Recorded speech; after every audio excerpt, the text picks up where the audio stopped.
प्रेरणा कथा। दादी माँ। दादी माँ ने थोड़ा सा झुंझला कर कहा, बेटी अब इतने प्रश्न पूछना बंद करो। लेकिन क्यों दादी माँ? दीपिका ने बहुत ही मासूमियत से कहा, परंतु तुरंत ही उसने अपने मुंह पर हाथ रख लिया और अपनी आंखें दूसरी तरफ घुमा ली, जैसे कि उसको अपनी गलती का आभास हो गया हो। लेकिन दादी माँ ने मुस्कुराकर कहा, बेटी क्योंकि मुझे वर्षा की आवाज़ को सुनना बहुत अच्छा लगता है, मैं वर्षा को सुन रही हूँ। दीपिका ने अपना मुंह दादी की तरफ करते हुए अपने मुंह से हाथ को थोड़ा सा हटाकर डरते डरते कहा, आपको वर्षा की आवाज़ सुनना क्यों अच्छा लगता है दादी? दादी अपनी पोती की खूबसूरत भूरी आंखों में देखने लगी और फिर उठकर उस कमरे में जल रही लालटेन को जाकर बुझा दिया। दादी ने कहा, क्योंकि मैं अपनी दादी के साथ बैठकर तूफान की आवाज़ को सुना करती थी। दादी ने अपनी आंखें बंद कर ली और अपनी आराम कुर्सी पर पीछे की तरफ झुककर आराम से बैठ गई।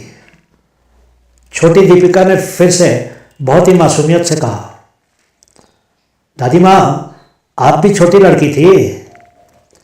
दादी माँ ने हल्के से हंसते हुए कहा, हाँ थोड़े समय के लिए मैं भी एक छोटी लड़की थी। अचानक उस अंधेरे कमरे को बाहर चमकती हुई आसमानी बिजली ने एक क्षण के लिए चकाचौंध कर दिया। दीपिका तो भयभीत होकर दादी माँ की कुर्सी के पास खड़ी हुई। उसकी दादी अभी भी आराम से अपनी कुर्सी पर बैठी थी। कुर्सी बिस्तर के पास ही थी।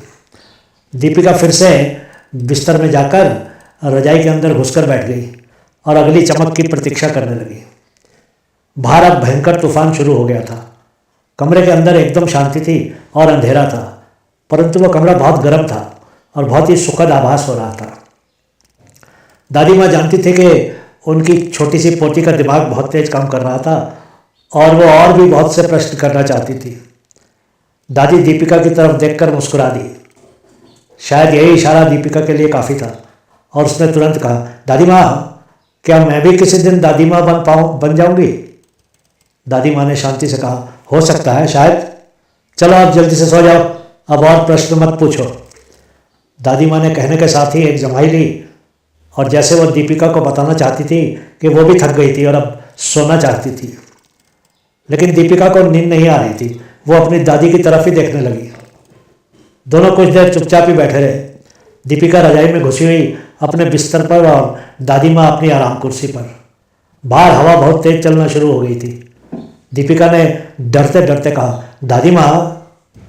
दादी माँ ने कोई जवाब नहीं दिया। दीपिका ने कुछ क्षण के बाद फिर से कहा, दादी माँ। दीपिका बिस्तर पर संभल कर बैठ गई और दादी माँ को ध्यान से देखने लगी।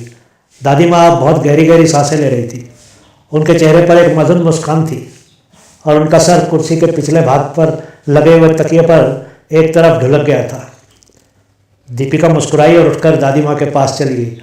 उसने दादी माँ के शरीर को एक कंबल से ढक दिया और फिर अपने बिस्तर पर जाकर अपनी रजाई में घुस गई और बाहर उठ रहे तूफान की भयंकर आवाज़ को सुनने लगी। दीपिका ने भी अपनी आंखें बंद कर ली। रात को उठकर उसने कई बार अपनी दादी से बहुत से प्रश्न किए, परंतु उसको कोई जवाब नहीं आया। वो दादी माँ की नींद में बाधा नहीं पहुँचाना चाहती थी, इसलिए उसने दादी माँ को रात को और तंग नहीं किया। सुबह सुबह दीपिका की आंखें खुली। उसने देखा कि उसकी मम्मी और डैडी उसकी दादी माँ की कुर्सी के पास खड़े थे और दोनों की आंखों में आंसू थे। दीपिका ने जल्दी से उठकर अपने मम्मी पापा से कहा, मम्मी पापा आप लोग इस तरह दादी माँ के पास खड़े होकर रो क्यों रहे हैं? देखते रहिए दादी माँ सो रही हैं। जाइए आप बाहर जाइए, दादी माँ की नींद में बाधा मत डालिए। उसके पापा ने नीचे झुककर दीपिका को गोदी में उठा लिया और फिर उसके कान में कहा, बेटी दादी माँ अब कभी नहीं उठेंगी, वो बहुत गहरी नींद सो गई हैं। पापा और मम्मी के साथ कमरे के बाहर जाते हुए दीपिका के मन में एक प्रश्न फिर से उठने लगा, ये गहरी नींद क्या होती है? परंतु उसने वो प्रश्न अपने मन में ही रख लिया। बहुत बहुत धन्यवाद।